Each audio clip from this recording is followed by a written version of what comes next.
Hello students, welcome to Saviour Academy. आप सभी का सेवियर एकेडमी में एक बार फिर स्वागत है। जल्दी जल्दी से बेटा लाइव जुड़ जाएं सभी। आज की क्लास आप जानते हैं कि अणुसंख्या गुणधर्म जो हमारा टॉपिक है वो स्टार्ट होने वाला है। गौरव, रोदिया, कुणाल, गौतम, हर्षिका, आमिर, शाहबाज त्यागी, काफ़ी स्टूडेंट्स हमारे साथ लाइव जुड़ चुके हैं। चलिए जल्दी से क्लास शुरू करते हैं बच्चा।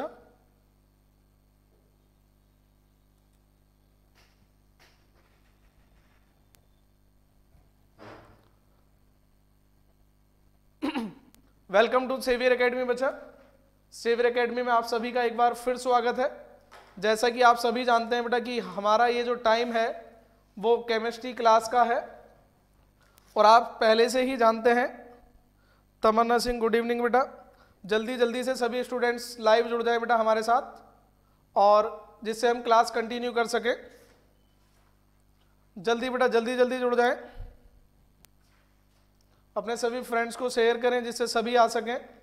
तब तक के लिए मैं आपको बताता हूं बेटा अब तक हमने क्या क्या यूनिट पढ़ ली हैं बेटा।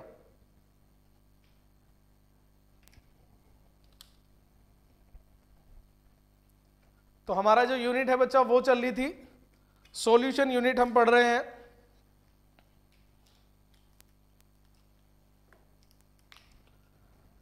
कार्तिक, दीपक, नमस्ते सर जी। नमस्ते बेटा। सूर्यकांत, हेलो बेटा। चलिए बेटा सभी से हेलो, वेलकम, और इस नववर्ष की हार्दिक हार्दिक शुभकामनाएं बच्चा सभी के लिए। हम सीधे अपने टॉपिक पे आते हैं, डिस्कस करते हैं। प्रीवियस टॉपिक हमने क्या क्या पढ़े थे बेटा। इनमें से किसी भी बच्चे को कोई टॉपिक पे प्रॉब्लम हो तो मुझसे डिस्कस कर सकता है बेटा तुरंत। हमने अभी तक केवल 3 टॉपिक कवर किए। एक बच्चा मोलरता टॉपिक कवर किया है, एक मोललता टॉपिक कवर किया है बच्चा, और एक टॉपिक कवर किया है बच्चा मोल अंश। और तीनों को बेहद आसान तरीके से हम लोग 1 बाय 1 डिस्कस कर चुके हैं। जल्दी से बेटा सभी जुड़ जाएं, जल्दी से बेटा।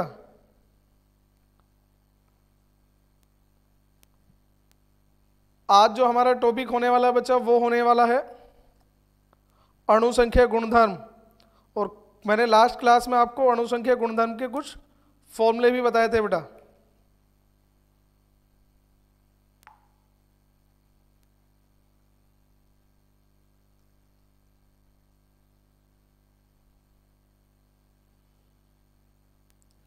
ठीक है बेटा, तो आज हम टॉपिक शुरू कर रहे हैं। देख लेते हैं कोई स्टूडेंट्स और रह तो नहीं गया है। चलिए, happy new year to all of you.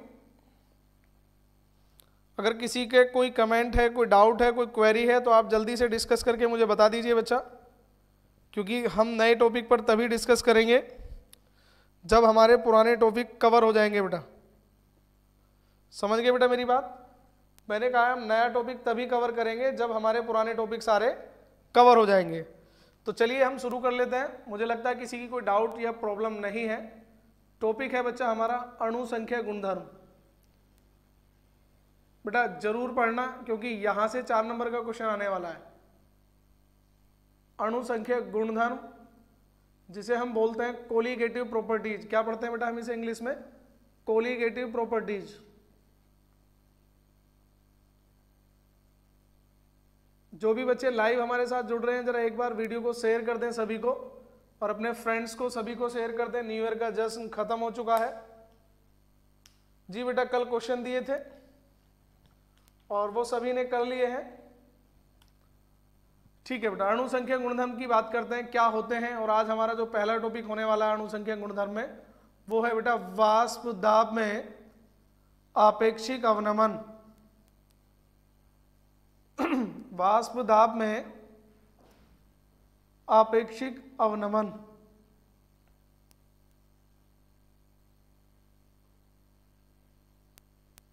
ये टॉपिक आज हम डिस्कस करेंगे। इसी के कुछ न्यूमेरिकल आपको करने हैं। इंग्लिश में पढ़ते हैं बेटा relative lowering in vapour pressure, vapour pressure short में लिख दिया, आप इसे कंप्लीट कर लेना बच्चा।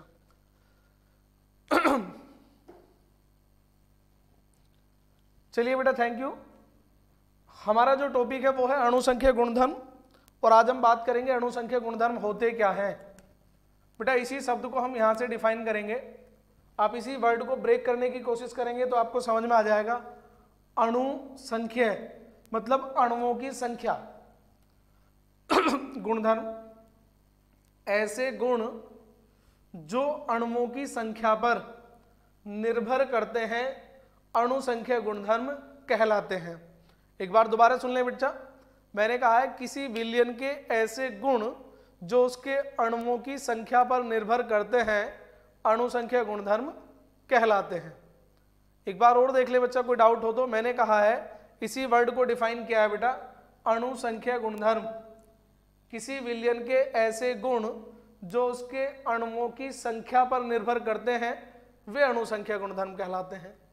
अब अणुओं की संख्या डिपेंड करती है मोलों की संख्या पर, तो आप ये भी कह सकते हैं कि किसी विलयन के वे गुण जो उसके मोलों की संख्या पर या अणुओं की संख्या पर निर्भर करते हैं, अणुसंख्यक गुणधर्म कहलाते हैं। तो जल्दी से कॉपी पेन निकाल लें बच्चा। गुड इवनिंग बेटा साहिब।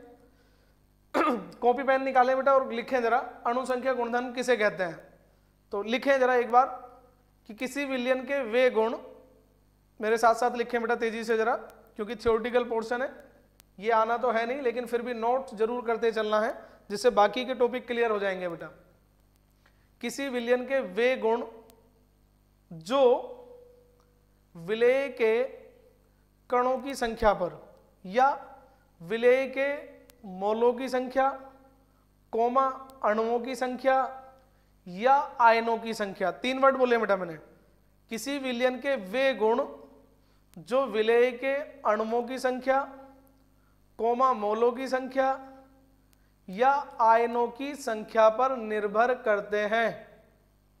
किसी विलयन के वे गुण जो उसके अणुओं की संख्या, आयनों की संख्या या मोलों की संख्या पर निर्भर करते हैं, अणुसंख्यक गुणधर्म कहलाते हैं। तो कितने थे बेटा, जरा जल्दी से एक बार वीडियो शेयर करें बेटा। आज कम बच्चे प्रेजेंट हुए हैं, शायद नए साल के जश्न में ज़्यादा बिजी हैं। ऐसा ना हो बेटा जश्न में इतने बिजी हो जाएं कि ये साल भी पुराने साल की तरह तुम खराब कर लो। तो ये साल भी आपका पुराने साल की तरह अच्छा होना चाहिए, ठीक है बेटा। तो वाष्प दाब में आपेक्षिक अवनमन की हम बात कर रहे हैं आज। तो सबसे पहले आपको समझना पड़ेगा बेटा वाष्प दाब होता क्या है। वाष्प दाब होता क्या है, आप उसे डिफाइन कैसे करेंगे, ये आपको समझना है पहले, ठीक है। चलिए बात करते हैं बेटा वाष्प दाब की।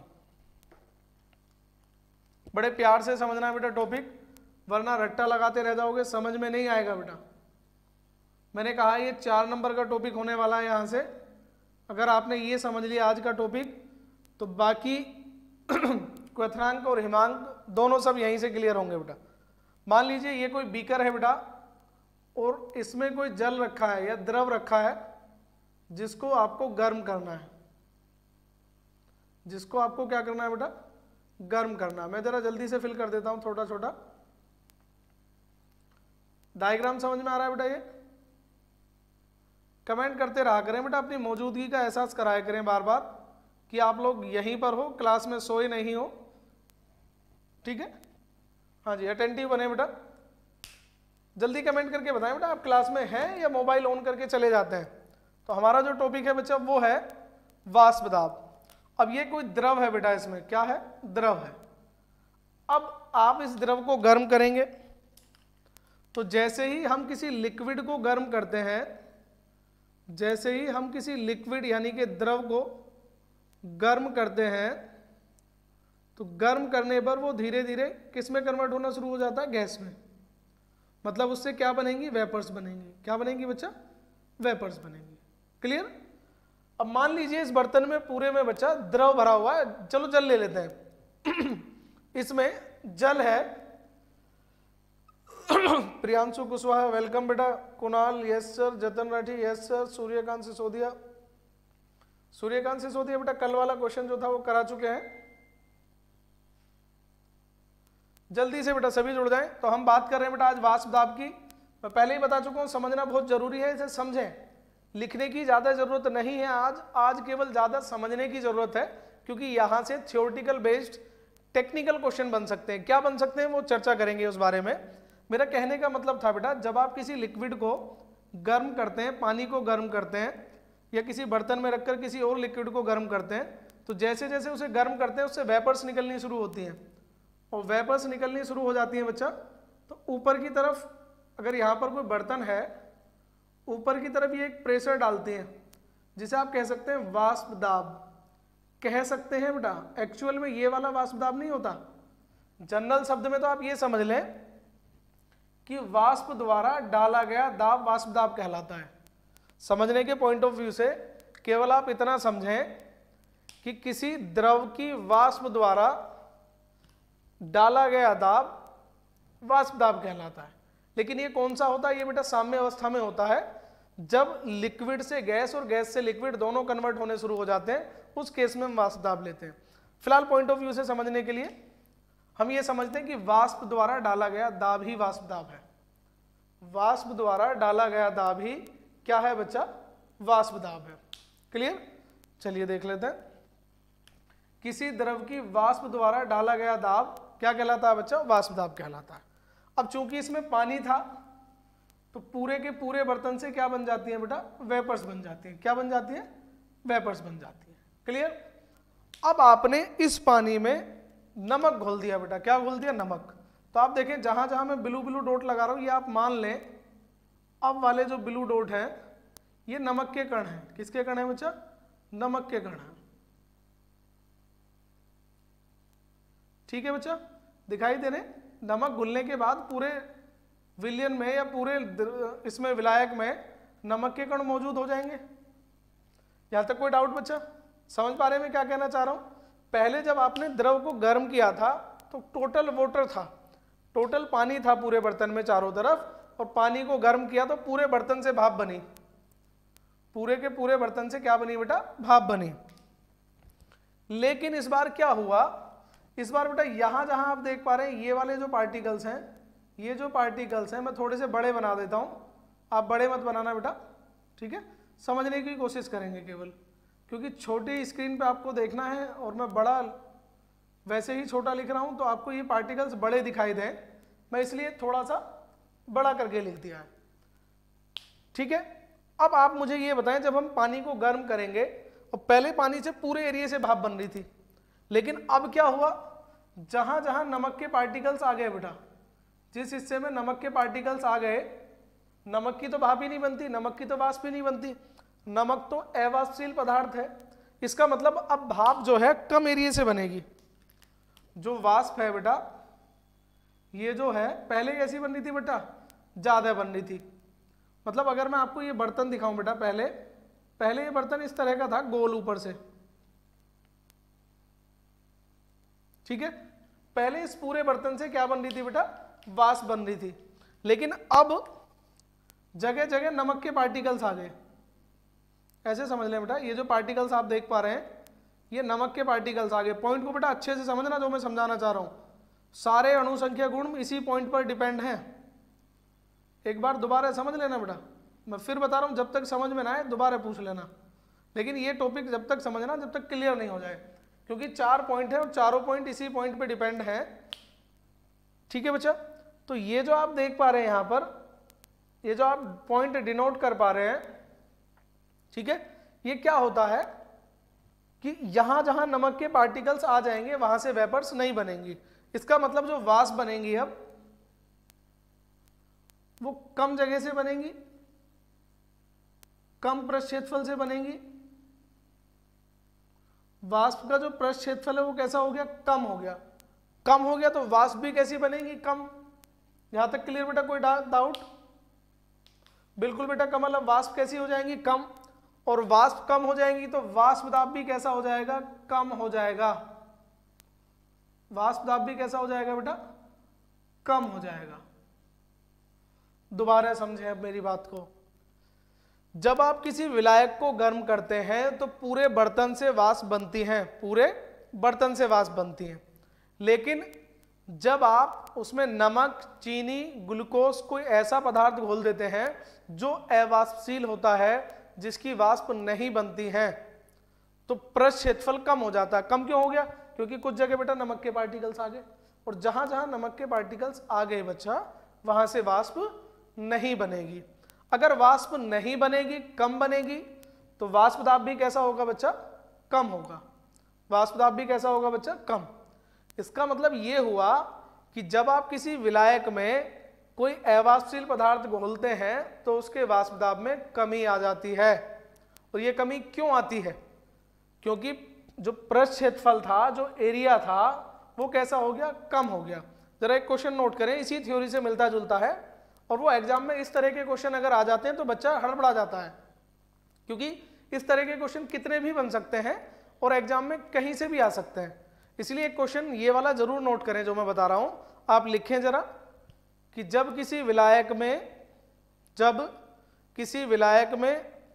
कोई अवाष्पशील पदार्थ घोला जाता है, जब किसी विलायक में कोई अवाष्पशील पदार्थ घोला जाता है तो उसके वाष्प दाब में कमी आ जाती है। क्यों? बात क्लियर बेटा? मैंने क्या कहा है? जब किसी विलायक में कोई अवाष्पशील पदार्थ घोला जाता है तो उसके वाष्प दाब में कमी आ जाती है। क्यों? लिखें। वाष्प दाब में कमी आ जाती है बेटा, क्यों? आंसर लिखेंगे। क्या आंसर था बेटा इसका? मैंने बताया है कि जब किसी विलायक में कोई अवाष्पशील पदार्थ मिलाते हैं तो उसका पृष्ठ क्षेत्रफल, या एक शब्द और जोड़ दें इसके साथ, प्रभावी पृष्ठ क्षेत्रफल, प्रभावी पृष्ठ क्षेत्रफल कम हो जाता है। प्रभावी क्यों लगाया? क्योंकि इफेक्टिव, बर्तन तो उतना ही बड़ा है, लेकिन जहां से वाष्प बननी थी वो एरिया कैसा हो गया बच्चा? कम हो गया। वो एरिया कैसा हो गया? कम हो गया। एक बार दोबारा नोट करेंगे। मैंने कहा है कि जब किसी विलायक में कोई अवाष्पशील, नॉन वोलेटाइल सोल्यूट, अवाष्पशील पदार्थ या अवाष्पशील विलेय घोला जाता है,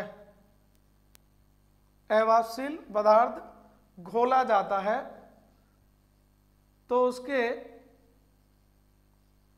वाष्प दाब में या उसके पृष्ठ क्षेत्रफल में कमी आ जाती है। और यही कमी वाष्प दाब में अवनमन कहलाती है। सभी ने नोट कर लिया बेटा? तुषार पंडित गुड नाइट बेटा, जल्दी सो रहे हो, सो जाइए। बेटा ध्यान रखें, जब तक आप बेड पे नहीं जाते हैं, जब तक आप सोने के लिए नहीं चले जाते हैं, जो सबसे आखिरी नमस्ते होती है, जो सबसे आखिरी विश होती है, वो होती है गुड नाइट। गुड नाइट का मतलब ये नहीं होता है कि आप शाम 6 बजे के बाद ही गुड नाइट बोलने शुरू कर दें, अंधेरा हो गया है गुड नाइट बोलने शुरू कर दें। जब आप किसी से आखिरी बार मिलते हैं, उसके बाद मिलना ना हो, अगले दिन मिलना हो, तब आप गुड नाइट का यूज कर सकते हैं। मतलब अभी आप क्लास ले रहे हैं, कंटिन्यू क्लास ज्वाइन कर रहे हैं, तो मेरे हिसाब से आपको गुड नाइट नहीं बोलना चाहिए। क्लियर? अब अगर क्वेश्चन ये आ जाता है कि वाष्प दाब में अवनमन से आप क्या समझते हैं? क्वेश्चन आ गया मेरा दूसरा कि वाष्प दाब में अवनमन से आप क्या समझते हैं, तो मुझे आप बता सकते हैं कि वाष्प दाब में अवनमन से आप क्या समझते हैं? यही तो क्वेश्चन का आंसर था कि जब किसी विलायक में कोई अवाष्पशील पदार्थ घोला जाता है, जब किसी विलायक में कोई अवाष्पशील पदार्थ घोला जाता है तो उसके वाष्प दाब में कमी आ जाती है, और यही कमी वाष्प दाब में अवनमन कहलाती है। यही कमी वाष्प दाब में अवनमन कहलाती है। ठीक है बेटा, ये बात क्लियर है? समझ गए आप सब? जब किसी विलायक में कोई अवाष्पशील पदार्थ घोला जाता है तो उसके वाष्प दाब में कमी आ जाती है। क्यों आ जाती है समझ गए हैं? क्योंकि उसका प्रभावी पृष्ठ क्षेत्रफल बच्चा घट जाता है, उसका प्रभावी पृष्ठ क्षेत्रफल बच्चा घट जाता है। जैसे ही पृष्ठ क्षेत्रफल कम हो जाएगा, एरिया कम हो जाएगा, तो वाष्प कम बनेंगी, और कम बनेंगी तो वाष्प दाब भी कम हो जाएगा। क्लियर बच्चा यहां तक? कोई डाउट? सलोनी आनंद, हैप्पी न्यू ईयर बेटा। सलोनी कैसा रहा बेटा नववर्ष आपका? मंगल में रहे। यही कामना करते हैं बच्चा हम सभी के लिए।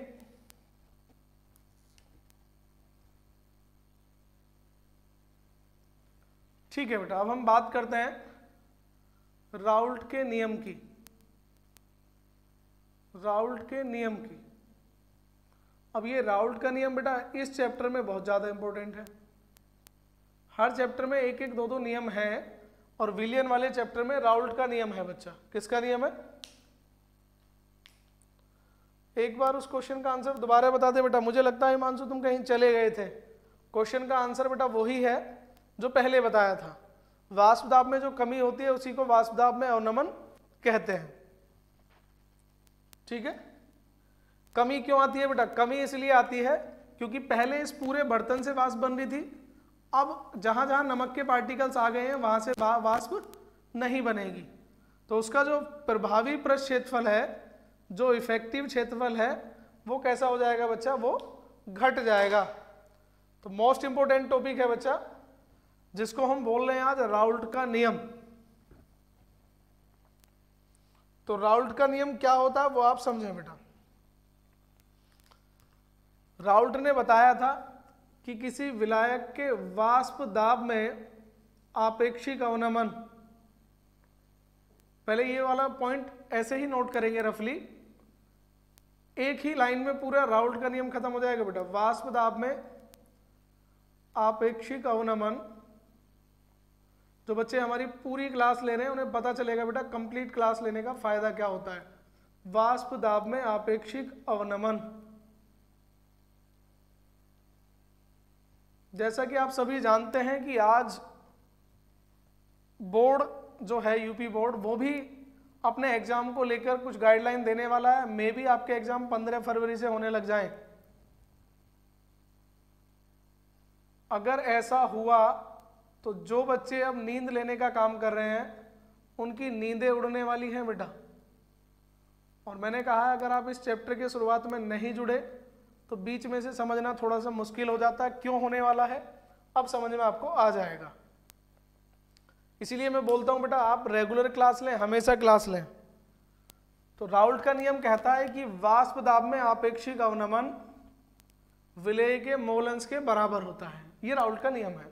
इस लाइन को नोट करें पहले, फिर हम नियम को डिस्कस करते हैं बेटा।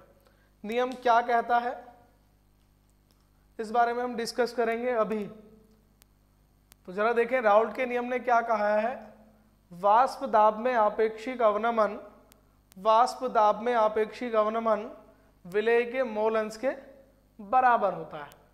ध्यान रखें बेटा, समानुपाती नहीं बोला मैंने, अनुक्रमानुपाती नहीं बोला, बराबर बोला है सीधा। कुछ बच्चे समानुपाती लिख देते हैं बेटा, कुछ बच्चे समानुपाती लिख देते हैं, तो समानुपाती नहीं लिखना है। एक बार जरा नोट करें मैंने क्या कहा है बेटा। वाष्प दाब में आपेक्षिक अवनमन विलेय के मोल अंश के बराबर होता है। ये राउल्ट का नियम है बेटा। नोट कर लिया बेटा Kamal? Very good. Devendra Kumar yes sir. चलिए हिमांशी वेरी गुड। अगर आपने नोट कर लिया तो बड़ा अच्छा लगा। इसके बाद हम इस चैप्टर से कुछ न्यूमेरिकल भी करेंगे बेटा, जरूर करेंगे। हाँ तो देखें मैंने कहा है बेटा वाष्प दाब में आपेक्षिक अवनमन विलेय के मोल अंश के बराबर होता है, ये आपने लिखा। अब आपेक्षिक अवनमन क्या होता है? अवनमन तो हमने पढ़ लिया कि किसी विलायक के वाष्प दाब में जो कमी आती है उसे हम वाष्प दाब अवनमन कहते हैं बेटा। क्या कहते हैं? वाष्प दाब अवनमन कहते हैं। चलें देखें, मान लेते हैं बेटा, माना, पहले बेटा नियम को समझें बाद में नोट करने की कोशिश करना। माना किसी विलायक का वाष्प दाब, माना किसी विलायक का वाष्प दाब, शुद्ध विलायक लिख लें तो ज्यादा बेटर रहेगा।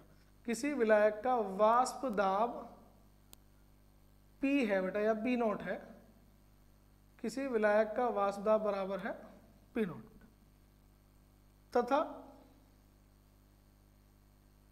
विलयन का वाष्प दाब, विलयन से मतलब है कि जब इसमें कोई अवाष्पशील पदार्थ मिला देते हैं, विलयन का वाष्प दाब जो है वो बेटा P है। दोबारा समझे, मैंने ले लिया कि विलायक का जो वाष्प दाब है बच्चा वो P नोट है और विलयन का विलयन का मतलब था बेटा कि जब आप उसमें अवाष्पशील पदार्थ मिला देते हैं तो वाष्प दाब कितना हो जाता है, P, मतलब घट गया कुछ। कितना घट गया वो देख लेते हैं। तो वाष्प दाब में अवनमन, वाष्प दाब में अवनमन बेटा कमी हो जाएगी। पहले वाष्प दाब P नोट था, बाद में P हो गया, मतलब कम हो गया। तो कमी कितनी हो गई, P नोट माइनस P। यहां तक कोई डाउट हो तो मुझे बताइएगा बेटा। वाष्प दाब में अवनमन कितना हो जाएगा, P नोट माइनस P। कुछ बच्चे मुझे लगता है मोबाइल को ऑन करके चले जाते हैं, तो अपनी बार बार उपस्थिति का एहसास दिलाया करें। Yes sir, no sir comment करते रहें, समझ में आ रहा है तो भी, क्योंकि ऐसा लगता है जैसे आप मोबाइल ऑन करके बीच में से कहीं चले गए हैं, आपकी आंख लग गई है बिस्तर में। वाष्प दाब में आपेक्षिक अवनमन,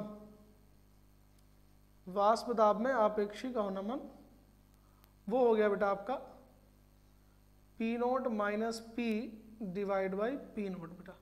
इसको बोलते हैं वाष्प दाब में आपेक्षिक अवनमन। चलिए वेरी गुड बेटा। कुछ बच्चे देर से जग रहे हैं, देर से लाइव क्लासेस में जुड़ रहे हैं, उनका भी वेलकम है। देर से आए दुरुस्त आए। जी बेटा चलो, बच्चे कुछ जागे हुए हैं, कुछ अपना चले जाते हैं। तथा इसी प्रकार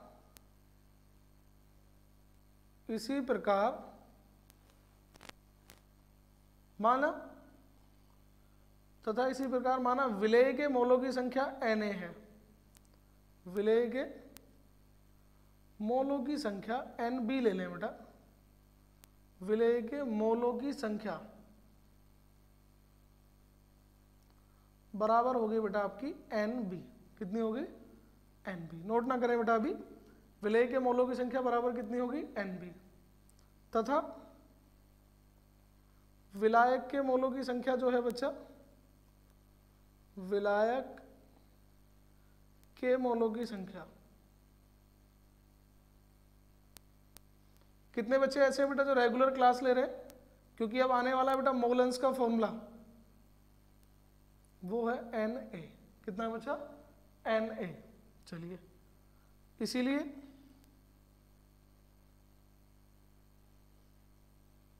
इसीलिए विलेय का मोलेंस बराबर कितना हो जाएगा बेटा, विलेय का मोलेंस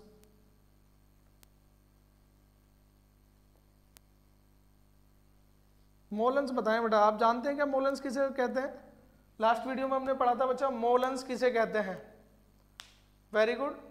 चलिए बहुत सारे बच्चे हैं, प्रेजेंट हैं, अच्छा लगा देखकर कि आप क्लास ले रहे हैं, सोए नहीं है। जो बच्चे रेगुलर हैं उन्हें समझ में आ जाएगा बेटा विलेय का मोलेंस क्या होता है। विलेय के मोलों की संख्या ऊपर और टोटल मोलों की संख्या नीचे, Na प्लस Nb। ठीक है, दोबारा समझें बच्चा। मैंने कहा माना किसी विलायक का वाष्प दाब P नोट है, बहुत इंपॉर्टेंट क्वेश्चन है बेटा ये पॉइंट ऑफ व्यू से एग्जाम के। विलयन का वाष्प दाब जो है वो P है, तो वाष्प दाब में अवनमन हो गया P नोट माइनस P। पहले समझा चुका हूं बेटा सारी चीजें। वाष्प दाब में आपेक्षिक अवनमन P note minus P upon P note. यदि विलेय के मोलों की संख्या Nb और विलायक के मोलों की संख्या, मैं यहां एक शब्द जोड़ देता हूं, चलिए अच्छा लगेगा। यदि विलेय के मोलों की संख्या Nb और विलायक के मोलों की संख्या Na हो, तो बेटा विलेय का मोलेंस कितना हो जाएगा, Nb upon Na plus Nb। जो बच्चे रेगुलर है उन्हें तो समझ में आ ही रहा है बेटा। अब राउल्ट का नियम क्या कहता है, अब यहां लिख देते हैं राउल्ट के नियम अनुसार। बच्चा किसके नियम अनुसार, राउल्ट के नियम अनुसार।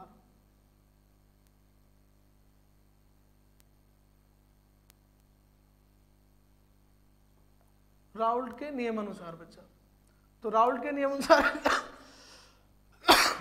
क्या होता है बेटा,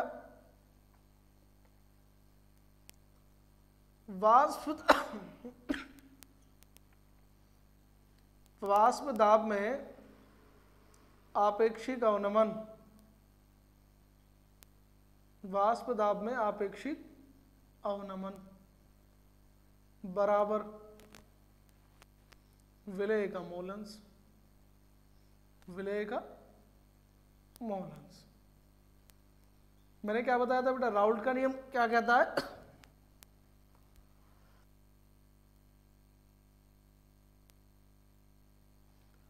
देखिए बेटा, राउल्ट का नियम क्या कहता है? वाष्प दाब में आपेक्षिक अवनमन बराबर विलेय का मोलन्स। राउल्ट का नियम क्या कहता है? वाष्प दाब में आपेक्षिक अवनमन बराबर विलेय का मोलन्स बेटा। इसीलिए फॉर्मूला बन गया बेटा, वाष्प दाब में आपेक्षिक अवनमन बेटा ये रहा, P naught minus P divide by P naught बराबर एन बी बटे N A plus N B. इसे कहते हैं बेटा राउल्ट का नियम। ये है आपका राउल्ट का नियम, मोस्ट इंपॉर्टेंट टॉपिक बेटा। अब जरा एक बार समझें फिर नोट करते हैं बेटा। ऊपर वाली लाइन तो अभी नोट करनी नहीं है आपको, क्योंकि वो मैंने आपको नियम लिखने के लिए बताई थी कि किसी विलायक के वाष्प दाब में आपेक्षिक अवनमन विलेय के मोलन्स के बराबर होता है। ठीक है बेटा, यहां तक कोई डाउट हो तो आप मुझे बता सकते हैं बच्चा। किसी विलायक के वाष्प दाब में आपेक्षिक अवनमन विलेय के मोलन्स के बराबर होता है। जरा लिखें बेटा, आप दो तीन चीजें लिखें, हेडिंग डालें राउल्ट का नियम।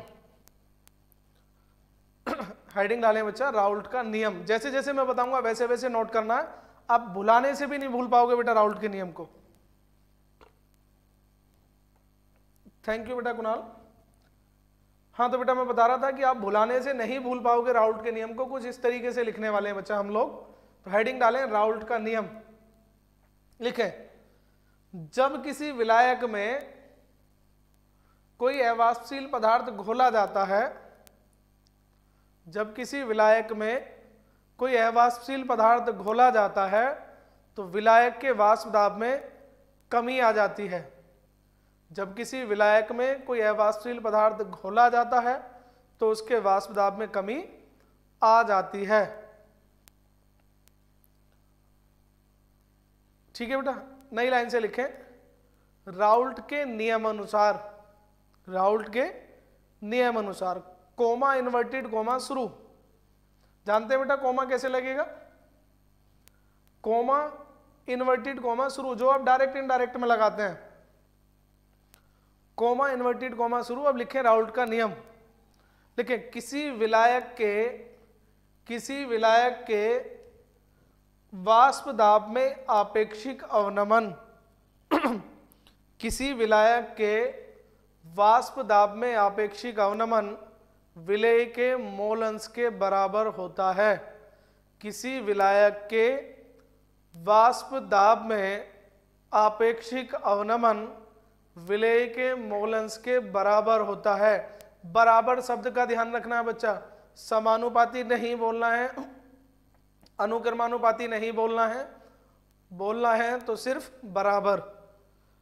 जब किसी विलायक के वाष्प दाब में आपेक्षिक अवनमन, किसी विलायक के वाष्प दाब में आपेक्षिक अवनमन विलेय के मोलन्स के बराबर होता है। अब नोट कर लें बेटा, माना जल्दी से बेटा नोट करें इसे, माना किसी विलायक के वाष्प दाब में आपेक्षिक अवनमन विलेय के मोलन्स के बराबर होता है। आज मैं आप लोगों के लिए बेटा कुछ इंटरेस्टिंग भी लेके आया हूँ। न्यू ईयर के साथ साथ आपसे कुछ कहना भी चाहूँगा, न्यू ईयर पे आपको किस तरह के वर्क करने चाहिए, क्या आपके फ्यूचर के लिए बेनिफिट है, क्या आप कर सकते हैं। कुछ लिखा है आप लोगों के लिए, वो भी प्रेजेंट करूँगा लेकिन लास्ट में। नोट करें बेटा जल्दी से। एक काम करें बच्चा, आप सभी स्क्रीनशॉट ले लें इसका, जरा इसका क्या ले लें बच्चा, स्क्रीनशॉट ले लें और इसे ऐसे ही कॉपी कर लेना बेटा। जरा जल्दी से एक स्क्रीनशॉट ले लें बच्चा इसका। क्लियर चमक रहा होगा? जो जानते हैं बेटा वो जरा जल्दी से स्क्रीनशॉट ले लें, जल्दी जल्दी से बेटा जुड़ जाएं। आज बच्चे न्यू ईयर के जश्न में ज्यादा हैं कुछ, फिर भी आप लोगों से काम चलाएंगे, रेगुलर आना है। टॉपिक एकदम मक्खन हो गया है, बिल्कुल कमल, वेरी गुड बेटा, थैंक यू। इस तरह के कमेंट पढ़कर मन को बड़ी शांति मिलती है बेटा कि हम जिस उद्देश्य से काम को लेकर चल रहे हैं वो सभी के लिए इंपॉर्टेंट है। कमल बेटा अपने स्कूल के बच्चों को और जोड़ने का प्रयास करें। अगर आपका टॉपिक मक्खन हो गया तो बाकी का भी मक्खन कराने का काम करें। बेटा मुझे यहाँ पर जो है लाइव स्टूडेंट्स 3 डिजिट में करने हैं जल्दी ही, और आप मुझे बताइए कि आप यहाँ लाइव में 3 डिजिट में कब तक आप अपने दोस्तों को लाकर यहाँ पर 3 डिजिट का आंकड़ा कंप्लीट करा देंगे। स्क्रीनशॉट बेटा ले लिया सभी ने? चलिए बेटा, तो आप इसे नोट कर लेंगे ऐसी मैं उम्मीद करता हूं। ऐसा ना हो कि आपका स्क्रीनशॉट फोन में ही रह जाए। जैसे ही मैं क्लास फिनिश करूं, ध्यान रखें बेटा, जब भी आप कभी लाइव क्लास लें, कहीं पर भी क्लास लें, ऑफलाइन क्लास लें, ऑनलाइन क्लास लें, क्लास लेने के तुरंत बाद कॉपी कभी बंद नहीं करनी है। मतलब जैसे मेरी क्लास लाइव बंद होगी, उसके बाद आपको ऐसा नहीं है कि आपको क्लास बंद कर देनी है अपनी कॉपी एकदम तुरंत। उसके बाद आपका काम शुरू होता है मेरी क्लास के बाद। जो जो आपने नोट किए पॉइंट, जिस तरीके से आपने नोट किए, उनको एक बार रिवाइज करना कि क्या जैसे मैंने लिखा है वो सही है, क्या जो जो चीज़ें आज सर ने बताई थी वो सब मेरे माइंड में आ गई हैं। उनको एक बार बेटा रिकॉल करना सबको, मतलब पूरी क्लास कहाँ से शुरू हुई थी, क्या क्या टॉपिक बन सकते थे, क्या क्या सर ने बताया है, जो जो हमने नोट किया है वो प्रॉपर वे में किया है या नहीं किया है, कहीं किसी पॉइंट में कुछ कमी तो नहीं है। अगर आपने लिखते समय कोई पॉइंट छोड़ दिया है तो आप उसे अन्य किसी हेल्प की सहायता से जोड़ सकते हैं। और जब आपको लगे कि आज की क्लास आपकी सक्सेस हो गई है, जो भी पॉइंट आपने पढ़े हैं वो बिल्कुल अच्छे से कवर कर लिए हैं, तब आप आराम से चैन की नींद सो सकते हैं। लेकिन अगर आप मेरी क्लास के तुरंत बाद कॉपी बंद करके सो जाते हैं तो ध्यान रहे, फिर आपका सारा टॉपिक कवर होना मुश्किल हो जाएगा। रिवाइज जरूर किया करें, ठीक है बेटा। अब देखें, मैं इसको थोड़ा सा एडिट कर देता हूं क्योंकि हम न्यूमेरिकल यहां से करने से बचते हैं। तनु विलियन के लिए बेटा, तनु विलियन के लिए, अब ये तनु विलियन क्या है? तनु विलियन का मतलब क्या है? तनु विलियन का मतलब है जिसमें विलेय के मोलों की संख्या कम हो। कितनी कम हो? विलायक के कंपैरिजन में बहुत कम हो, 0.01, 0.02 इस तरह का हो कि हम उसे नेग्लेक्ट कर सकें, नेग्लेक्ट कर सकें। मतलब तनु विलियन के लिए Na प्लस Nb लगभग किसके आ जाए बेटा? Na प्लस Nb लगभग बराबर हो बेटा, किसके बराबर हो जाए? Na के। मतलब Nb की वैल्यू इतनी छोटी हो कि आप उसे नेग्लेक्ट कर सकें बेटा। न्यूमेरिकल होने वाले हैं बेटा, जरा Na की वैल्यू इतनी छोटी हो, सॉरी Nb की वैल्यू इतनी छोटी हो कि आप उसे नेग्लेक्ट कर सकें। तो फिर फॉर्मूला कितना हो जाएगा बेटा? फॉर्मूला हो जाएगा P note minus P upon P note बराबर कितना बेटा? Nb, और Na प्लस Nb को हमने कितना ले लिया? Na। कितना ले लिया? Na। और अगर आप इसको फॉर्मूले को ड्राइव कर दें तो ये आ जाएगा WB बटे MB। इसको थोड़ा सा ट्रांसफर कर दें तो कितना आ जाएगा बेटा? MA upon WA, MA upon WA। तो जो भी हम न्यूमेरिकल करेंगे बच्चा, वो जर्नली हम इस फॉर्मूले से करते हैं, P note minus P divide by P note बटे में ये सब। तो मैं इस फॉर्मूले को थोड़ा सा ऊपर लिख देता हूं, आपको डेरिवेशन यहीं तक करना है। अगर राउट का नियम पूछा जाता है तो इससे नीचे आप ना जाएं तो भी कोई प्रॉब्लम नहीं है, लेकिन न्यूमेरिकल करने के लिए P note minus P divide by P note बराबर WB बटे MB। किस किसने बेटा वो कल वाले फॉर्मूले चारों याद कर लिए? क्वथनांक में उन्नयन का, हिमांक में अवनमन का, परासरण दाब का। किस किसने वो सारे फॉर्मूले बच्चा नोट कर लिए? जरा कमेंट में बताएं, क्योंकि अब मजा आने वाला है बेटा न्यूमेरिकल करने में। न्यूमेरिकल वहां से भी कर सकते हैं, यहां से भी कर सकते हैं, और यहां से तो कर ही सकते हैं। यहां से कैलकुलेशन इजी हो जाती है बच्चा, यहां से कैलकुलेशन थोड़ी सी क्या हो जाती है? इजी हो जाती है। क्लियर? तो जल्दी से नोट करें बेटा और एक क्वेश्चन की तरफ चलें बेटा।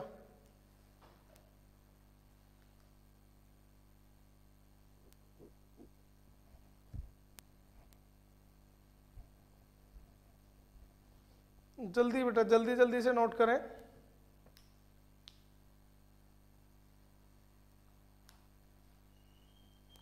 कर लिया होगा बेटा फॉर्मूला मेरा नोट, लिखे हैं अब आगे। क्वेश्चन लिखे हैं बेटा, 30 डिग्री सेल्सियस पर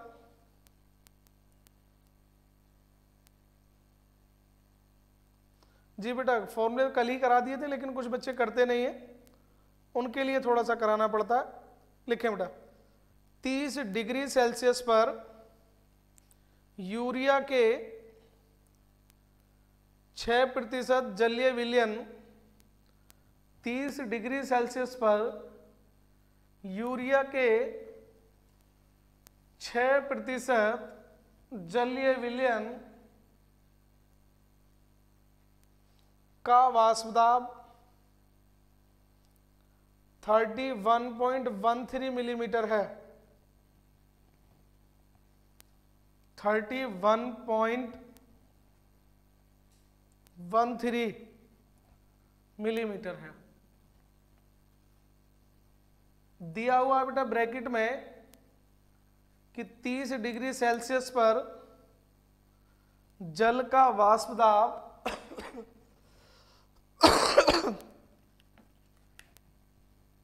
31.7 मिलीमीटर है।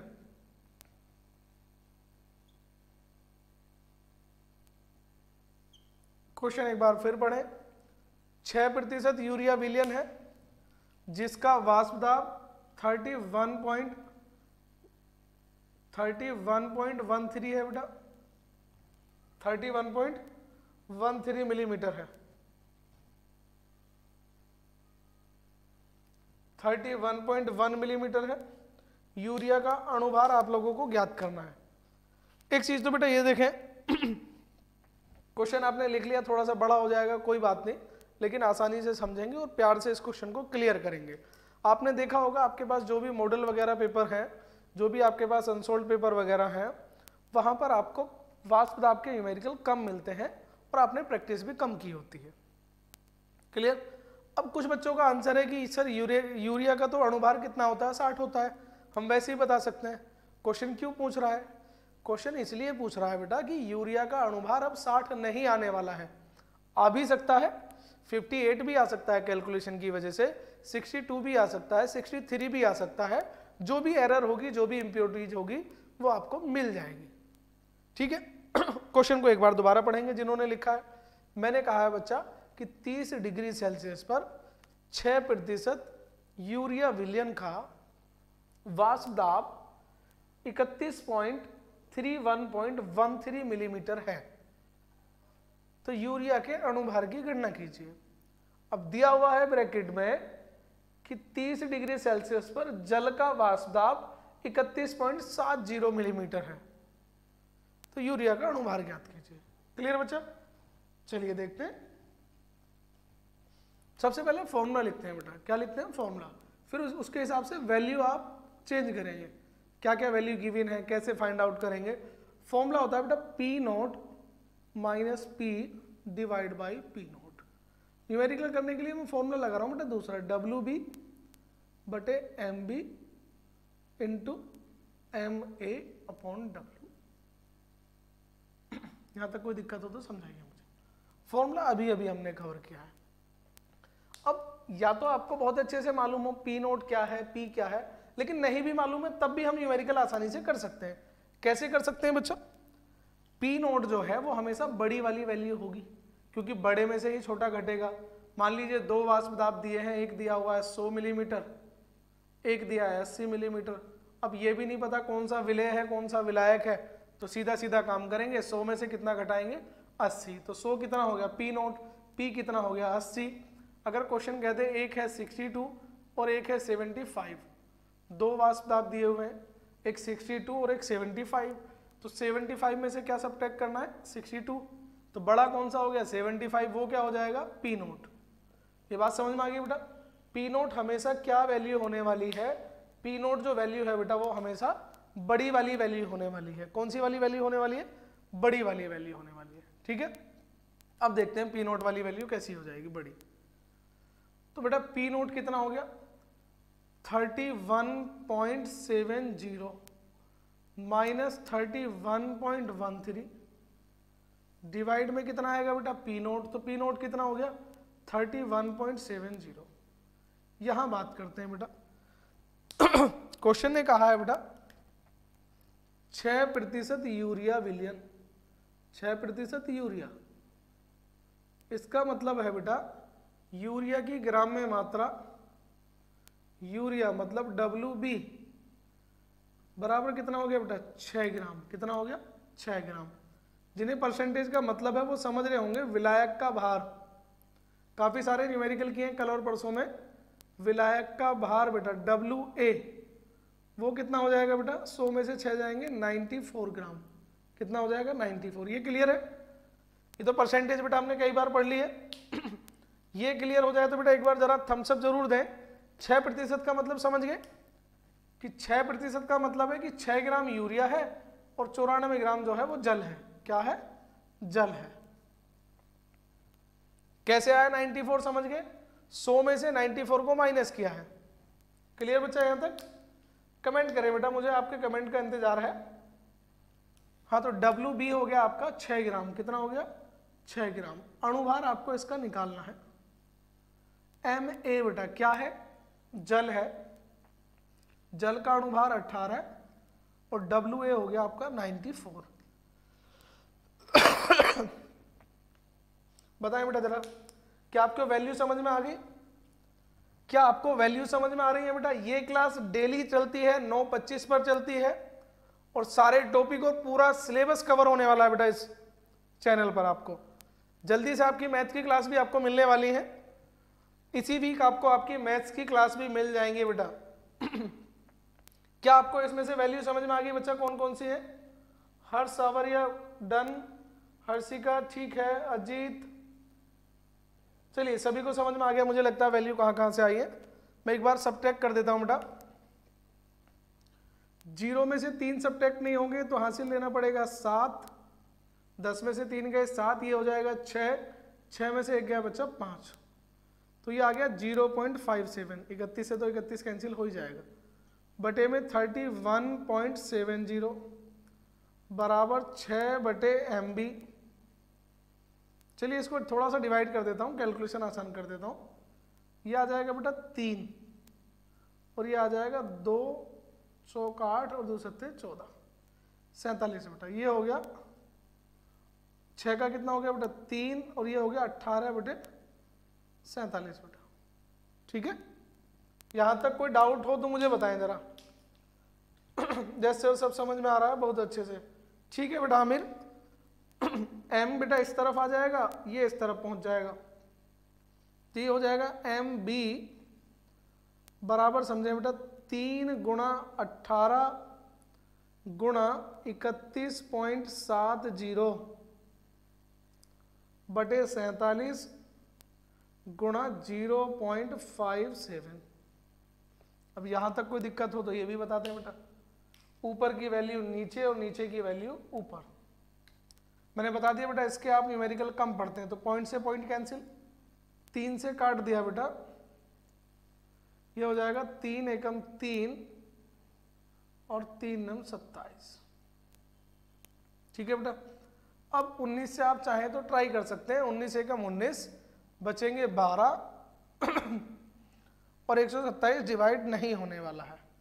ठीक है, अब आपको अपने तरीके से कैलकुलेशन करनी है या मेरे तरीके से कैलकुलेशन करनी है।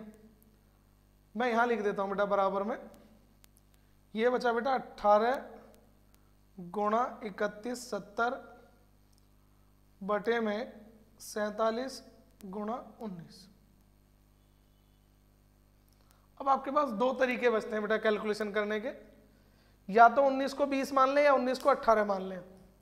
20 मान लेंगे तो 0 से 0 कैंसिल हो जाएगी, 2 से 18 कैंसिल हो जाएगा। ठीक है, इसका जरा डिवाइड करके बेटा जल्दी से कंप्लीट करके आंसर बताएं, डिवाइड करके कि इसका आंसर कितना आ रहा है बेटा आप लोगों का। जल्दी बताएं बेटा इसका आंसर कितना आ रहा है, या मैं लिख देता हूं बेटा इसका आंसर। डिवाइड करने पर आ जाएगा बेटा 63.9। कितना आंसर आने वाला है 63.9।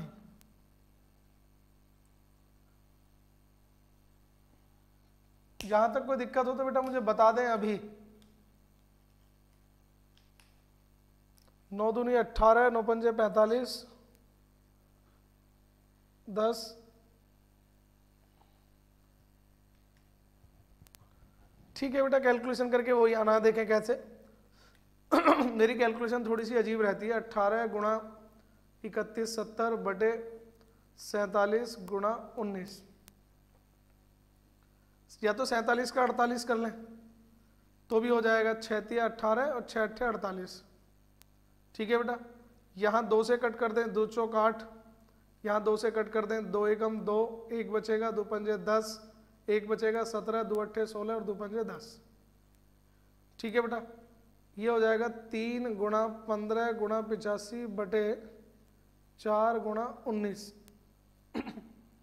अब 19 से डिवाइड कर दें और फिर 4 से डिवाइड कर देना, तो आंसर बेटा इतना ही हो जाएगा 63.89, ठीक है बेटा हिमांशु, 63.89। मैं क्वेश्चन और बोलता हूं आपको, वो आपको करना है खुद। लिखें जरा बेटा पहला एक और क्वेश्चन। इसके क्वेश्चन बेटा एग्जाम में थोड़े से कम आते हैं, लेकिन आ जाएं तो ये समझ लीजिए अगर जिस दिन इससे क्वेश्चन आ गया उस दिन आपकी बल्ले बल्ले है बेटा। जरा करें क्वेश्चन, जल्दी जल्दी लिखें बेटा क्वेश्चन।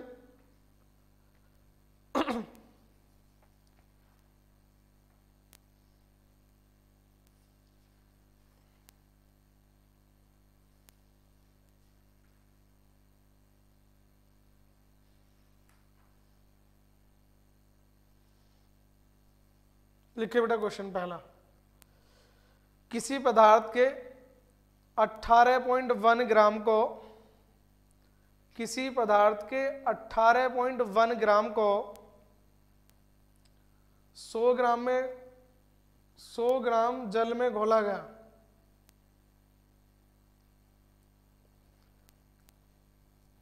क्वेश्चन बेटा आप समझ लें एक बार। किसी पदार्थ के 18.1 ग्राम को 100 ग्राम जल में घोला गया। 100 ग्राम जल में घोला गया। विलयन का वाष्प दाब 87 मिलीमीटर है। किसी पदार्थ के 18.1 ग्राम को 100 ग्राम जल में घोला गया। विलयन का वाष्प दाब 87 मिलीमीटर है। यदि इसी ताप पर जल का वाष्प दाब, यदि इसी ताप पर जल का वाष्प दाब 92 मिलीमीटर हो, 92 मिलीमीटर हो, तो पदार्थ का अणुभार ज्ञात कीजिए। पदार्थ का अणुभार ज्ञात कीजिए। फॉर्मूला बेटा सेम लगेगा। कौन से वाला फॉर्मूला लगाने वाले हैं बेटा हम? यही वाला बेटा फॉर्मूला। क्वेश्चन नोट कर लिया, एक बार दोबारा लिख लें। 18 किसी पदार्थ के 18.1 ग्राम को 100 ग्राम जल में घोला गया। विलयन का वाष्प दाब 87 मिलीमीटर पाया गया।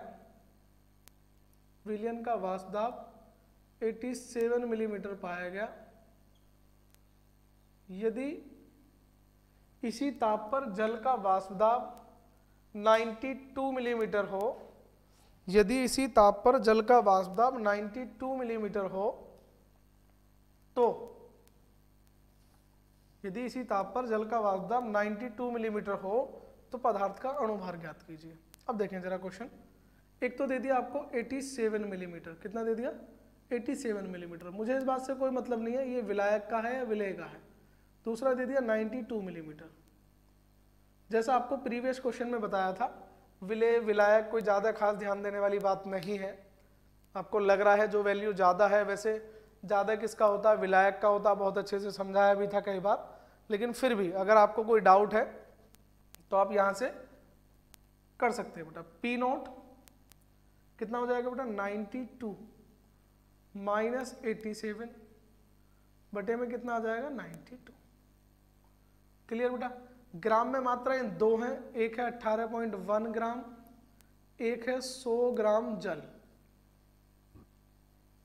बड़ी वाली वैल्यू क्या होती है A, छोटी वैल्यू क्या होती है B। तो आप समझ गए होंगे WB है 18.1। MB आपको निकालना है, अणुभार पूछा गया है। MA बेटा किसका अणुभार है, जल का अणुभार। जरा मुझे कमेंट करके बताएं कितना होता है। WA कितना दे दिया बेटा 100, अणुभार होता है जल का 18। H2O, O का 16 होता है बच्चा, H का होता है 1 गुणा 2। तो टोटल कितना हो गया बच्चा 18 हो गया। क्लियर। चले तो घटाने पर कितना आ गया बेटा, घटाने पर आ गया आपका 5/92 बराबर 18.1/MB गुणा 18/100। मैंने भी डिवाइड नहीं किया बेटा, बाद में ही करूंगा इकट्ठा। तो MB को बेटा इस तरफ ले आएंगे, ये हो गया MB बराबर 18.1 गुणा 18 गुणा 92 बटे 5 गुणा 100। इससे आसान तो कोई काम ही नहीं है बच्चा। पॉइंट हटाया, 1 0 और लगा दी बच्चा, पॉइंट हटाया 1 0 और लगा दी। अब इसका कोई तरीका आपके पास आसान तो है नहीं। बेटर तरीका है कि आपको तीनों की मल्टीप्लाई करनी है, ठीक है, और डिवाइड करना 5 से। किससे डिवाइड करना, 5 से, ठीक है बच्चा। लेकिन डिवाइड करने के बाद भी समस्या ही है, पॉइंट में ही आंसर आना है। तो पहले गुणा कर लेते हैं, ठीक है बेटा। पहले तो ऐसे 4 से काट ही लेता हूँ, संख्या थोड़ी सी छोटी बना लेता हूँ। ये हो जाएगा बेटा 23 और ये हो जाएगा 250। 4 दूनी 8, 4 पंजे 20 और 4 दूनी 8। और छोटा कर लेते हैं जिससे वैल्यू छोटी सी हो जाए। 2 से काट दिया 9 18 और ये काट दिया 125। यहाँ तक कोई डाउट हो तो बता दें मुझे। ये हो गया बेटा अब आपका 181 गुणा 9 गुणा 23 बटे 5 गुणा 125, ठीक है बेटा। पहले 9 से गुणा कर लेते हैं।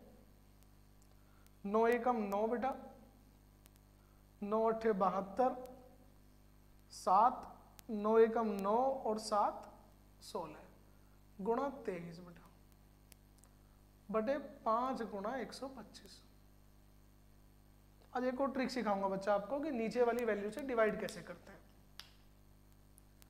अब 23 से डिवाइड करेंगे बेटा। 23 निमा बेटा कितना होता है जरा मुझे बताएं। 23 निमा बेटा 207, 207 हासिल बेटा 20। 23 दूनी 46 और 20 66 हासिल बच्चा 6, ठीक है। 23 पंजे बेटा 115 और 23 छिक्का 138, 38 और 6 44 हासिल बेटा 14 और 23 और 4 27, 27 और 10 37 बेटा बटे में 5 गुणा 125। क्या आपकी ये वाली वैल्यू आ गई बेटा। 23 निमा बेटा 207, ठीक है।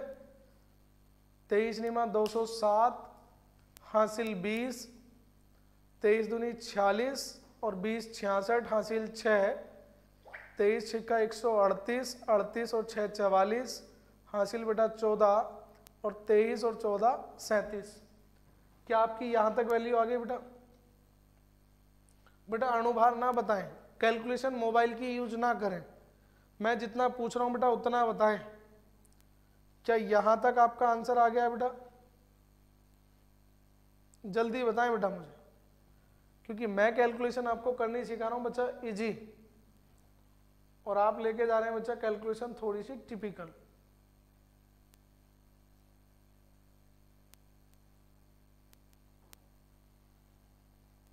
जहां तक क्लियर आ गया बेटा आपका आंसर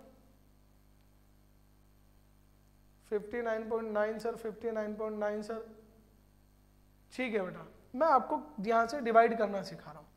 देखिए या तो इस नंबर से डिवाइड कर दें, ठीक है। अब देखना मैं कितनी तेजी से डिवाइड कर रहा हूं और डिवाइड भी लास्ट से करने वाला हूं बेटा। देखिए बेटा, मैं डिवाइड नहीं कर रहा, गुणा कर रहा हूं किसी नंबर से। 16 सत्ते 112, 11 हासिल, 16 छिक्का 96 और 1 97।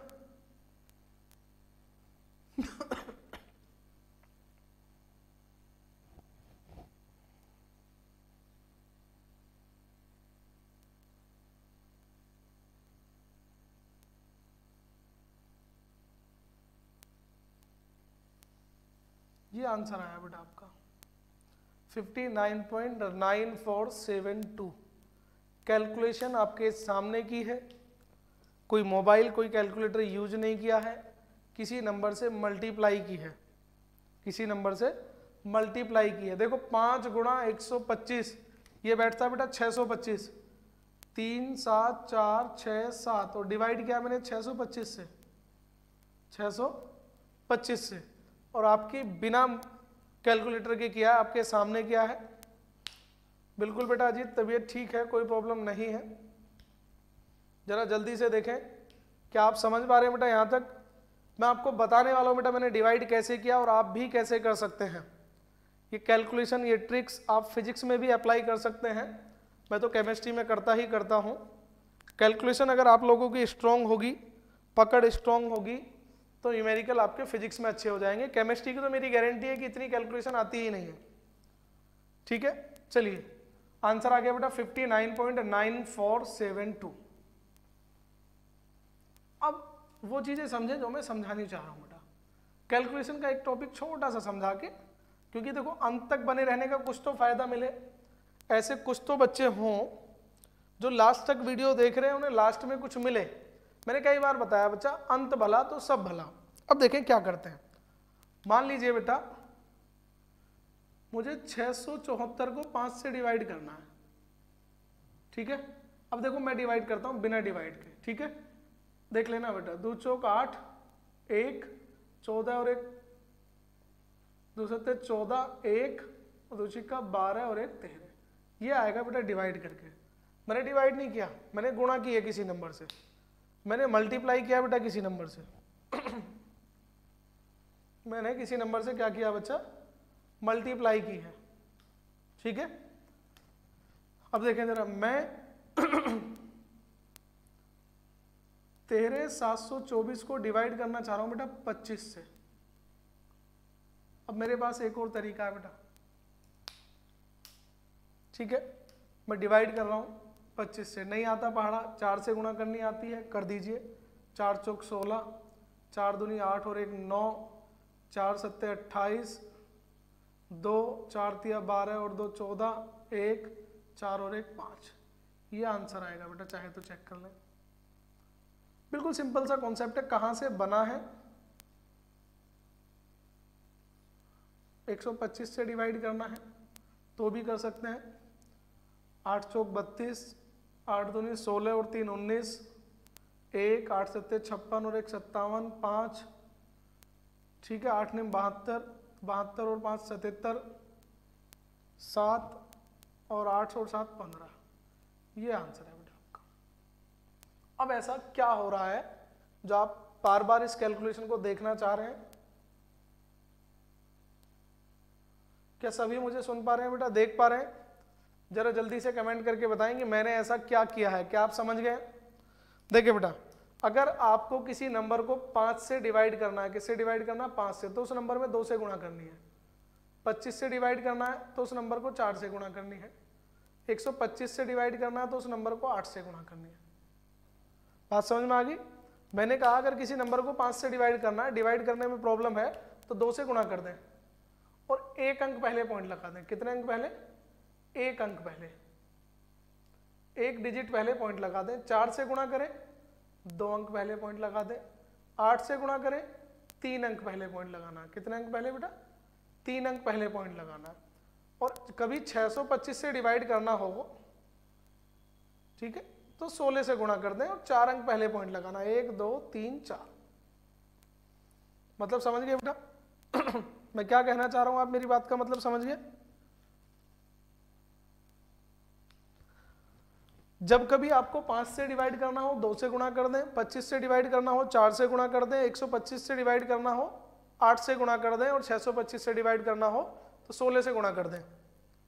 2 से गुणा करोगे तो 1 अंक पहले पॉइंट आएगा, 4 से गुणा करोगे तो 2 अंक पहले पॉइंट आएगा, 8 से गुणा करोगे तो 3 अंक पहले पॉइंट आएगा और 16 से गुणा करोगे तो 4 अंक पहले पॉइंट आएगा। क्लियर?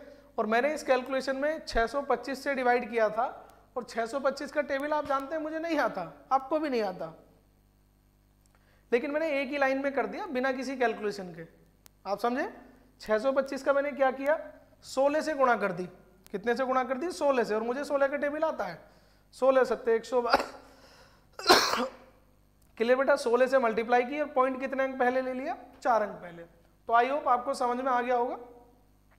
क्लास ज्यादा लंबी नहीं करते हैं, कल का बेहतरीन टॉपिक होने वाला है। आप जब तक सर्च कर सकते हैं उसे देख सकते हैं, उसमें से एग्जाम में सबसे ज्यादा पॉइंट आते हैं। और कल का जो हमारा पॉइंट होने वाला है बच्चा, वो होने वाला है एलिवेशन इन बॉइलिंग पॉइंट, यानी कि क्वथनांक में उन्नयन। जिन बच्चों के टॉपिक छूट गए हैं वो या तो ये करंट वाली प्लेलिस्ट में जा सकते हैं, क्योंकि कल की वीडियो, परसों की वीडियो, जो भी आप देख पा रहे हैं लास्ट 2-3 दिन की वीडियो, उनकी एक अलग से प्लेलिस्ट बनाई गई है। ये वीडियो भी आपको उसी प्लेलिस्ट में मिल जाएगी। या आप सॉल्यूशन चैप्टर की जो हमारी पुरानी प्लेलिस्ट बनी हुई है उसमें पूरा चैप्टर ऑलरेडी डिस्कस है एक बार, उसमें सारे क्वेश्चन आपको देखने को मिलेंगे 1 बाय 1। तो अगर अभी तक आपने चैनल को सब्सक्राइब नहीं किया है तो एक बार जरूर चैनल को सब्सक्राइब करें। वीडियो लाइक आए तो उसे, अच्छा हाँ बेटा, आपका एक वादा था मेरा कि आप लोगों को नए साल के लिए बेटा मैंने आपके लिए कुछ लिखा था, उसको भी एक बार बता देता हूं, जरा नोट जरूर करें बेटा। आप लोगों के लिए लिखा था, आपने क्लास ली या ना ली, कुछ आपको संकल्प जो आपको इस साल लेने हैं वो जरा देखें बेटा। मेरा बेटा मानना था कि यदि आप कुछ नए संकल्प लेते हैं जिन्हें 2023 में फॉलो करते हैं तो साल 2023 आने से पहले आप एक अलग इंसान बन चुके होंगे। तो ऐसा क्या आपको करना चाहिए? पहला, सिर्फ क्लास में टॉप करने या नंबर लाने की बजाय सीखने पे ध्यान दें।